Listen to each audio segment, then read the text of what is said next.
All right, today we are making fried apple pies. Mama always used dried apples most of the time, but I got apples on sale today, buy one, get one free for bags of them. So I'm going to be using some Gala apples. They're really, really good. They're sweet and they're tart. One of my very favorite apples to work with. So we're going to get these peeled up and put in this pot, and we're going to simmer them in some sugar. I just take the top and bottom off, peel them. And I peel them all first because they're going to turn a little bit before I can get them all cut up. And that way you don't have all the slices getting brown.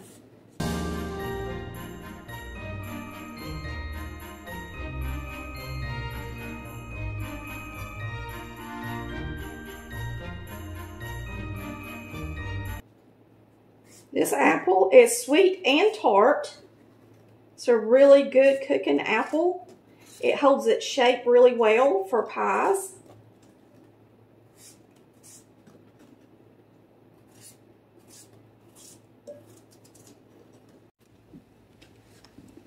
Now we've got about 5 little apples in there,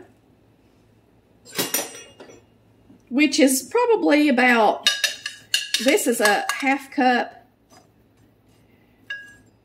about 3 cups maybe of apples. I'm going to get a different cup because I got that one juice on it. So I'm going to put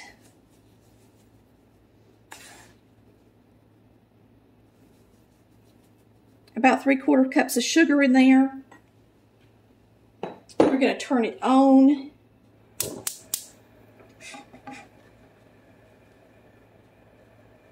I'm going to add just a half a cup of water or so. A couple of tablespoons of butter.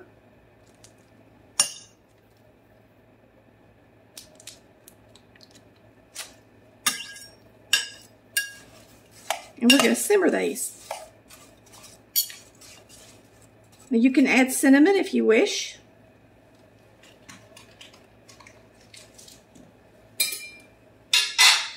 My mother never did. Her apple pies were just simple apple pies with nothing but butter, sugar, and apples, and that was it. So that's just how we ate them. But now I'm a spice person. I love nutmeg and I love all the pie spices. So I will put a few spices in my apples, but you do not have to. This is just pie spice.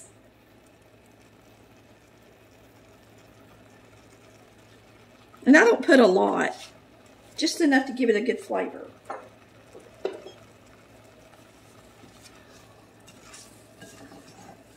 We're going to cook these until they're tender.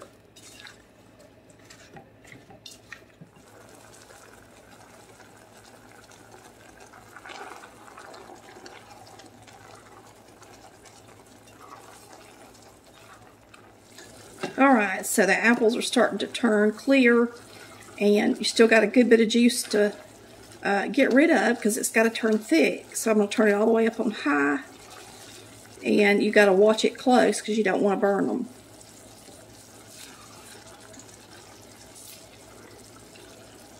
And you're going to cook it until the liquid in the bottom becomes like a syrup.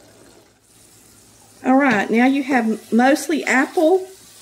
There's no syrup unless it's sticky. It's nice and sticky. The apples are sticky, so they're going to make really good fried pies. That's how they have to be so that they don't break down the dough when you lay them on top of your dough. They look really good. Now it's time to make the dough. Now, we love biscuit dough with our fried apple pies. It's nice and crunchy. We use the buttermilk. It gives it the amount of sour to the pie. It really, really is delicious, okay? I'm just going to make a biscuit dough, and I'm only going to make about a half a batch of biscuit dough because I'm not going to make a lot of fried pies tonight. So that's a cup of flour. You're going to use about an 1/8 cup of shortening. And you're just going to cut in the shortening till it's about pea size, like you would for a biscuit.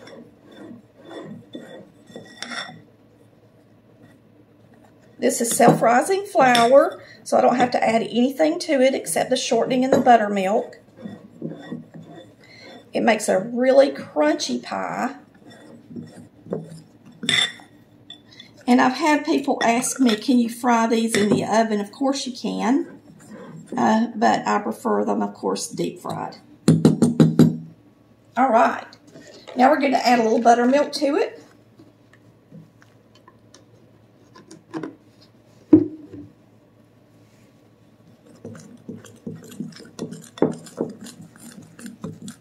Just until blended.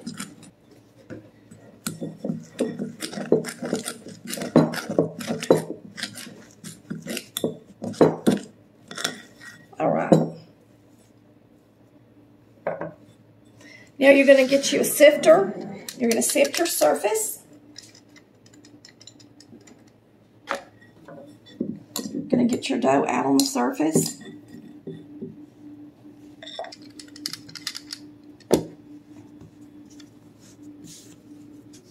And we're going to knead it a little bit.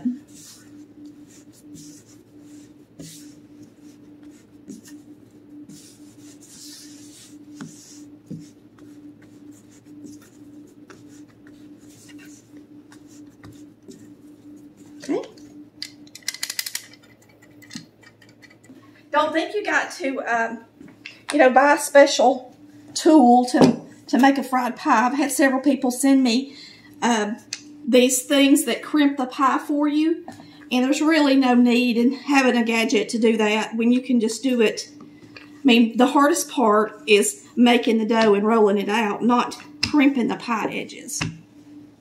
So if you can do this part, you can do the other part just as easy. And the dough does need to have some pretty good elasticity to it, or it's just going to tear into pieces when you try to make the pie. So make sure you can kind of pick it up like that. And you need to roll it out as thin as you can, or they'll be really thick. All right, so I just take the bottom of my sifter and I cut out circles.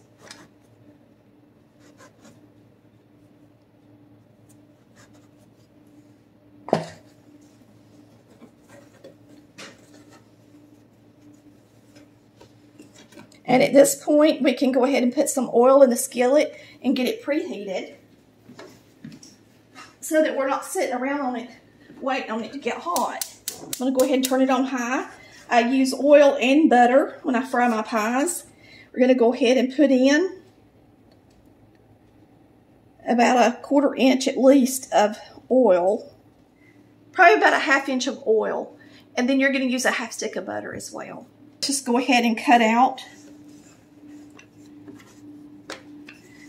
all of them after I've already rolled them, just to make them a little bit bigger to work with and to make sure that they're not too thick.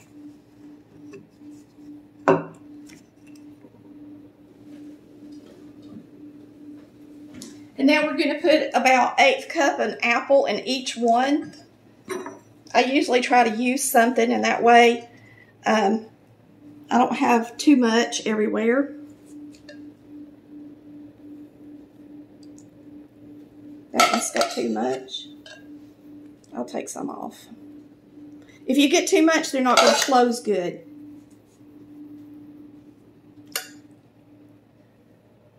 If you don't use all your apples in your pies, eat them with some biscuits in the morning, the next day.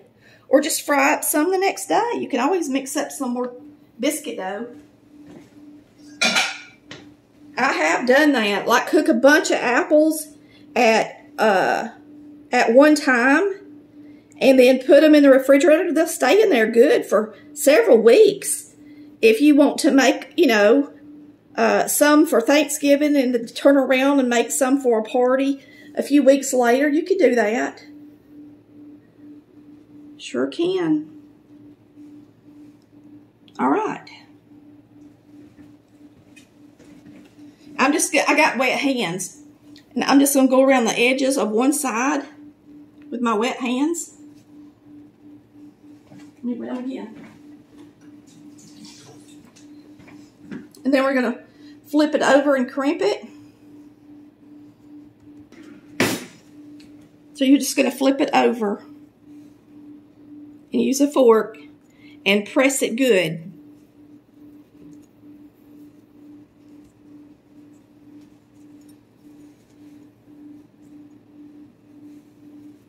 Do a good job pressing it down, because if you don't, it'll open up. Try not to go all the way through and cut it in half, but press it good.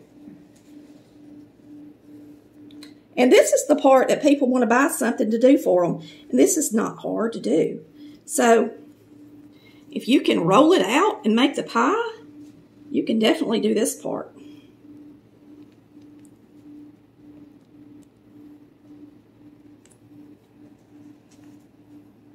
And I'm going to show you something when I close this next one. Well, that one's stuffed. Like when you close one, if the apples aren't exactly where you want them, don't be afraid to just kind of move it around a little bit. Now, when you make your dough, you need to make sure you can pick it up and it not tear. If it's going to tear, you need a little bit more flour in it. Because if you don't get it nice and stiff, then your pies are going to fall to pieces. It don't need to be hard as a rock, but it needs to be stiff enough like a dumpling. Melt this butter in here.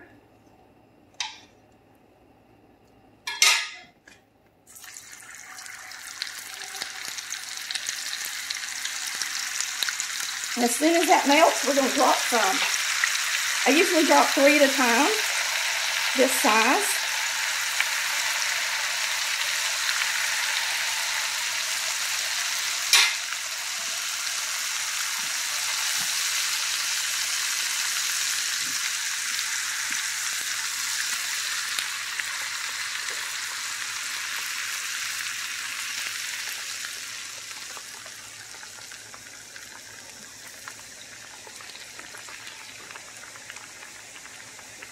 I tore this one.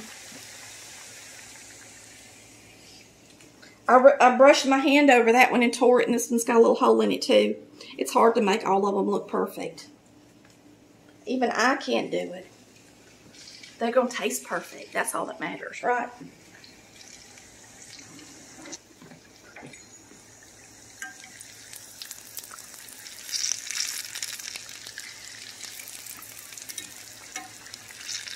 Just get them golden brown.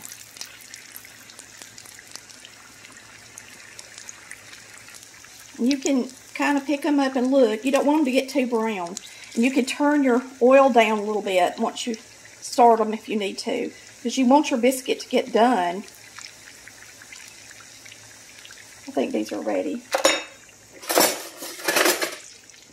So I've got a pan lined with parchment over here.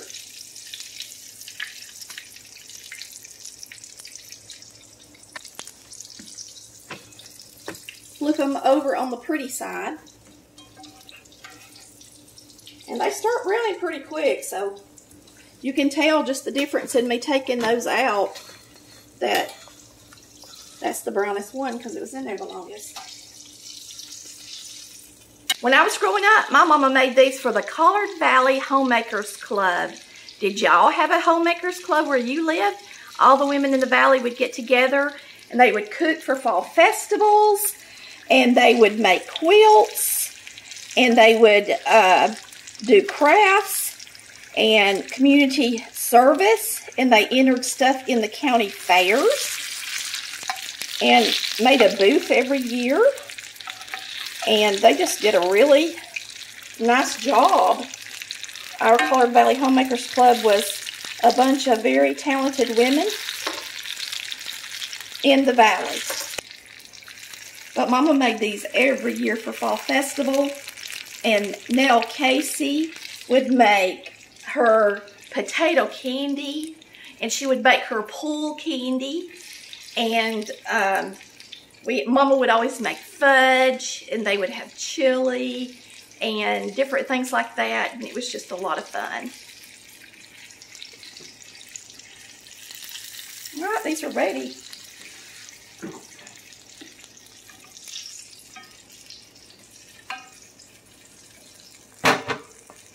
I have to hurry to get these out. They're brown. Nice and toasted.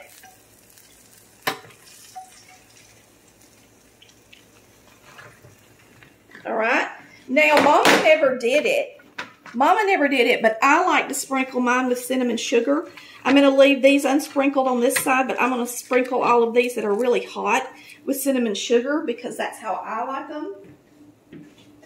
And that way, we'll have them both ways. But you got to sprinkle them while they're hot or it won't stay on there and be good. While they're still greasy. That's all there is to it. Now, I will say this. If you fry apple pies, you can see how much darker the second batch is compared to the first batch. If you fry apple pies and you're making them for something like the Homemakers Club, now this is only a 1-cup biscuit recipe, and it made, if you're using the bottom of a normal sifter, it made 1, 2, 3, 4, 5, 6, 7, 8 pies. So that gives you an idea. So if you're making them and you're going to raise money, just know that there are 8 pies per 1 cup of flour. The official taste tester, Mr. Nichols, trying one without cinnamon. I guess I'll try one.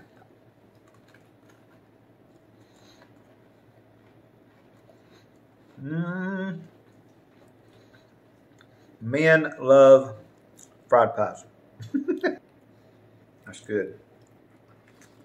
But cinnamon and sugar is better. To me it is. But many people didn't grow up with the cinnamon sugar, so they really like this plain apple pie the best with that delicious feeling. It's better than McDonald's.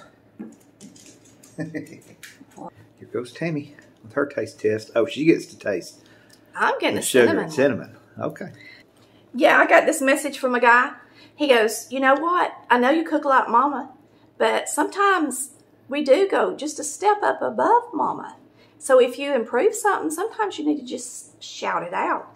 Well, I have to say, these fried apple pies are improved with a little cinnamon sugar on them. Look at that nice filling. And remember, if you use the dried apples, the apples are going to look darker.